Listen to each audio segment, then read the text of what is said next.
Hánig leor moltúltaí an cín, siad am go rath chud is mó go hanmha. Ceann an na mór réimsí sin go gafar tuile léin an scéim nó córas a scéim nítanga. Is té bhfuil deachart leis a córas sin inis. An cheiste táin I cheart an leanach leis agus iireachta dhéana éabhsú nó I cheart an córas nó ar fada chuirteteach.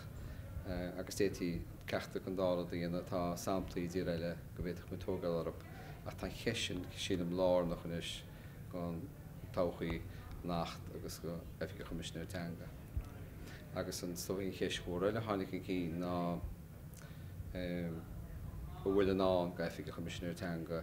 Bhí chorganna go intuaidim go cheart go bhánach an effic sin neamsbeach agus go bhánach na cuachtaí atá ige chumisisiú teanga go bhánach sin ige agus méidir go cheart chulób go bhí coppla cuacht eile lobs má hampla go mite déanana manatóireacht a réimiú stáirtis bhí blion an teanga nó go meach sé cead gabair cólacha a réaltas bhí cheistní bhaine le stádas teanga agus búsa teanga sa tehí Schweibli.